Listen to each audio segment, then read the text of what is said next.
Salut la team Evolution. J'espère que vous allez bien. Aujourd'hui on se trouve sur la Via Ferrata de Belvaux. Je suis accompagné de Guillaume.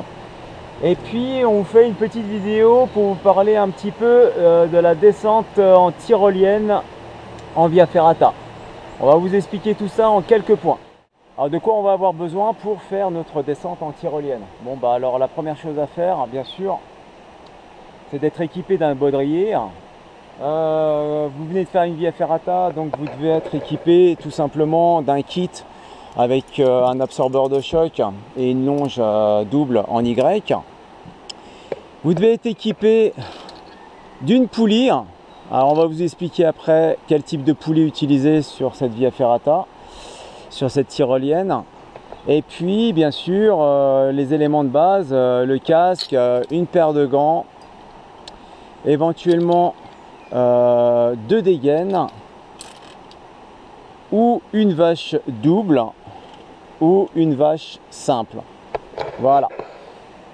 Évitez d'utiliser les sangles pour vous relier directement à la poulie, parce que la résistance de la sangle en cas de choc, c'est pas la même chose que la résistance d'une corde.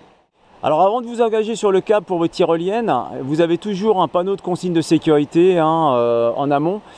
Et puis ici, par exemple, sur ce panneau-là, on ne nous dit pas quel type de poulie utiliser. Donc je vais vous faire une petite explication très rapide sur les poulies. Vous avez, alors on va rester chez Petzl, les poulies qui sont fabriquées en France. Vous avez 3 types de poulies standard. Tandem. La tandem classique, c'est celle-ci. Voilà. Cette poulie là, vous devez l'utiliser seulement sur corde. Voilà. Donc si vous l'utilisez sur votre câble, bah, vous allez la bouffer. Et puis lorsque vous allez repasser sur corde, vous allez esquinter votre corde. Donc c'est pas la peine d'utiliser celle-ci. Donc celle-ci en fait, elle est à proscrire. Elle n'est pas à utiliser pour le câble. Ensuite, vous avez 2 autres types de poulies qui elles sont prévues pour être utilisées sur câble. Maximum un câble de 13 mm. Vous avez la première poulie ici, la track.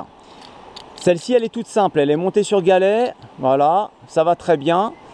Vous allez avoir une vitesse normale et vous risquez sur certaines VIA en fait de tirer un peu sur les bras pour finir le parcours. Et ensuite vous avez la tandem speed, toujours de chez Petzl, qui elle est montée sur roulement. Et vous allez avoir une vitesse beaucoup plus importante. Voilà. Il faut savoir que ce type de poulie, que ce soit les 3 ici qui sont présentées, elles ont quand même une résistance à la rupture de 24 kN. Donc ce qui est énorme, ça fait à peu près 2400 kg. Et en mouvement, c'est-à-dire en charge de travail, elle résiste à 10 kN. Donc c'est-à-dire 1000 kg environ. Bien, bah aujourd'hui on a le choix de la poulie, voilà, donc on n'a pas téléphoné à l'office du tourisme pour savoir qu'est-ce qu'ils nous conseillaient comme poulie, mais par contre ça, en amont, vous avez la possibilité de le faire, comme ça vous pouvez venir directement avec la poulie qui va bien. Nous aujourd'hui on va tester les deux et on va vous donner notre ressenti sur quelle poulie utiliser sur cette tyrolienne qui se trouve à Belvaux. Voilà, c'est tout bon Guillaume? C'est tout bon. Il y a un point très important avant de s'engager en Via Ferrata et bien sûr sur le câble pour votre tyrolienne. Ça c'est quelque chose qu'on fait avant et même après la Via Ferrata, c'est la vérification de vos EPI. Les EPI c'est quoi? C'est les équipements de protection individuelle. Il faut savoir que s'il y a un défaut dans vos équipements de protection individuelle, bah, vous risquez un petit peu votre vie, quoi. Donc essayez de prendre quelques minutes pour vérifier votre matériel. Alors la vérification des EPI c'est très simple, donc ça va commencer par la vérification du casque, voir s'il n'est pas fissuré ou quoi que ce soit. Ça va passer par la vérification du baudrier, s'il n'y a pas de signe de rupture comme un déchirement ou quoi que ce soit, voilà. Ça va passer par la vérification de votre kit de Via Ferrata avec les longes en Y, s'il n'y a pas de signe d'usure anormal. Ça va passer par la vérification de vos mousquetons ici, pour voir s'il n'y a pas de signe de fissure ou quoi que ce soit. Au niveau des longes, c'est la même chose. Vérifier les cordes, si la gaine n'a pas été coupée. Les mousquetons, pareil. La longe double, c'est exactement pareil. On fait une vérif. Au niveau des poulies, vérifiez s'il n'y a pas de signe de fissure en fait sur votre chariot. Vérifiez le jeu au niveau de vos galets, si tous les galets ici tournent correctement. Pareil au niveau des dégaines, vérifiez les sangles, les mousquetons. Et pareil sur le reste de votre matériel que vous allez utiliser. Voilà. Donc les EPI, c'est ça. Généralement, on fait une vérification, nous, avant d'aller sur le terrain. Et puis, une fois que vous avez fait la sortie, c'est très rapide. Vous vérifiez si vous n'avez rien cassé ou si vous n'avez rien déchiré ou vous n'avez pas frotté quelque chose. Voilà. Ça reste un point important à vérifier. Il y a une chose aussi, voilà, vous êtes peut-être posé la question, je ne sais pas, mais là, vous allez glisser sur un câble. Enfin, rouler plutôt sur un câble avec votre poulie. Je ne sais pas si tu t'es déjà posé la question, Guillaume, mais tous les combien de temps en fait le câble est vérifié? Voilà. En fait le câble ainsi que la via ferrata minimum c'est vérifié une année. Après vous voyez ici par exemple c'est en libre service, il n'y a personne, il n'y a pas une personne qui vous dit allez-y c'est bon vous pouvez y aller, c'est vérifié. Là vous faites quand même, je veux dire on prend quand même un engagement pour aller sur ce câble. Donc c'est pas quelque chose à porter à la légère. Ensuite j'ai envie de vous dire que sur la via ferrata de Bellevaux, vous pouvez vérifier en fait l'ancrage déjà ici au départ. Voilà, ça votre câble est fixé ici.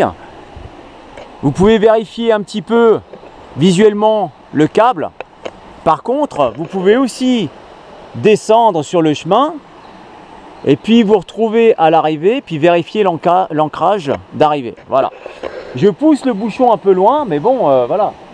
Si vous avez de l'appréhension, vous pouvez aller vérifier tout ça.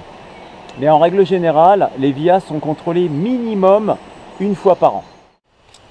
Alors voilà la partie d'arrivée où le câble est ancré.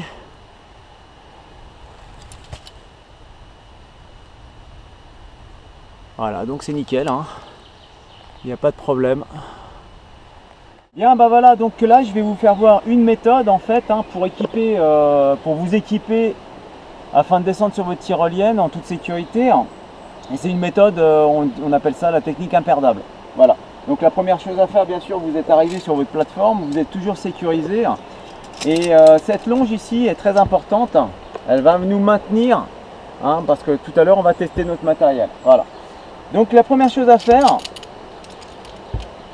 c'est de mettre votre système. Alors moi j'aime bien utiliser des dégaines parce que je suis à la bonne distance sur le câble. Je vais vous expliquer ça tout de suite après. Mettez une dégaine dans un sens, une dégaine dans l'autre.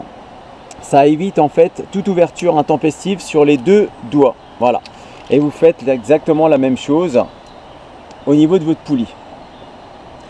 Ensuite vous récupérez votre seconde longe, vous sécurisez votre matériel. Si jamais je lâche, voilà, je risque pas de perdre quoi que ce soit. Et là vous allez pouvoir défaire les dégaines, placer la poulie sur le câble et ensuite venir clipper vos mousquetons. Alors les mousquetons c'est important de les mettre dans le bon sens, sinon vous allez vriller. Et vous risquez de vous retrouver dos à l'arrivée là-bas et l'arrivée risque de faire très très mal. Voilà. Donc une fois que j'ai fait tout ça, je vais juste tester mon matos pour voir si ça tient. Et si jamais j'ai fait une erreur, je suis maintenu ici. Tac.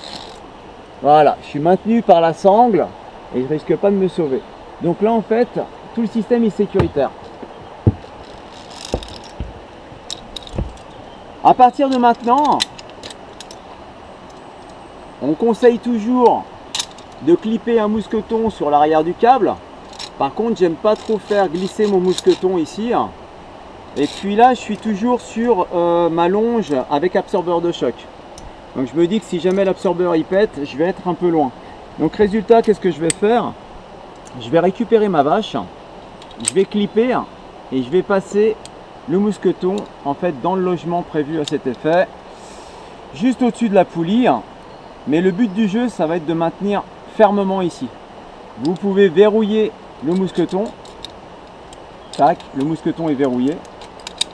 Et vous le placez. Voilà. Une fois que vous avez fait tout ça, la longe qui reste ici, vous avez la possibilité de la passer à l'avant. Mais vous voyez, moi ma longe de Via Ferrata, elle passe pas. Elle a une forme un peu bizarroïde. Ouais, je vais forcer un peu. Et même en forçant, ça passe pas. Voilà. Donc j'ai au moins une sécurité, celle de ma vache. Si j'ai bien fait la vérification de mes EPI, je peux mettre autant de contre-assurage entre guillemets ici, mais si mon baudrier il n'a pas été vérifié, ça ne sert pas à grand chose, hein. Donc faites très attention à ça. Voilà, donc là je suis prêt et je vais pouvoir me lancer sur le câble. Il reste une dernière chose, si vous avez les cheveux longs, attachez-les, ça évitera de vous les mettre dans la poulie, puis en quel cas de passer chez le coiffeur.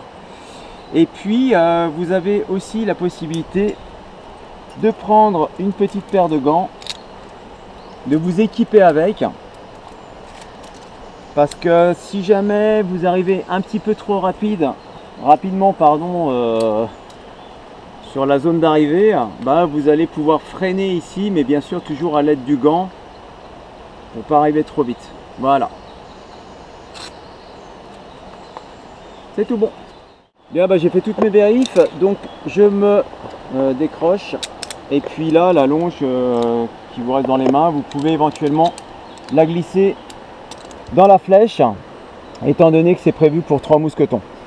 Veillez ici entre le câble et puis le haut de vos mousquetons à ce que le câble ne touche pas les mousquetons, sinon vous allez faire une usure prématurée de ceci et ça va pas être cool, hein. Voilà, donc là il n'y a rien qui touche, on va pouvoir y aller. Alors c'est parti, je vais y aller.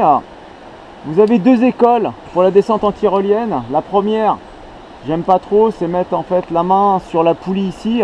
Ça vous évite de vriller. Mais le problème c'est que vous avez la main dessus. Donc si vous faites une fausse manip, vous paniquez, vous risquez de mettre la main sur le câble. Et puis là un peu, ça va être un peu la catastrophe. Donc le mieux c'est de maintenir en fait tout votre système ici au niveau des sangles. Voilà.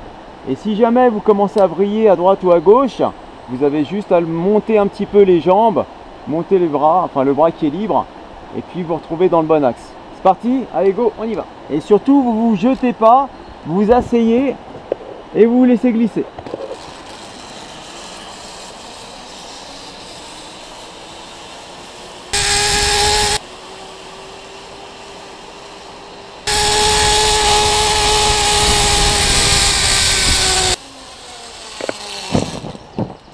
Bon alors là avec la track arrivée tout en douceur, hein. C'est vraiment voilà. Donc je fais à peu près 65 kg. Puis la vitesse elle est vraiment douce. Donc là une fois que vous êtes arrivé, bah, faites machine arrière pour démonter le système. Mettez la longe qui est libre. Tac, vous retirez l'autre. Vous retirez les dégaines. Bing. Et puis là comme ça vous perdez absolument plus rien. Vous remettez les dégaines sur la poulie. Vous pouvez retirer maintenant. Tac. Et comme ça vous perdez absolument rien.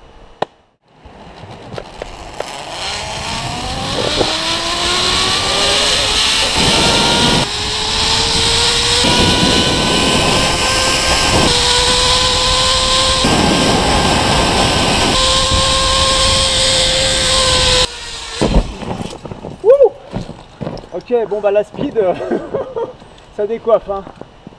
Donc je fais toujours le même poids, 65 kg. Et puis l'arrivée, voilà, faut fracassante. Faut vraiment, ouais, comment dire, faut prévoir l'arrivée, hein. Donc bien mettre les jambes en avant.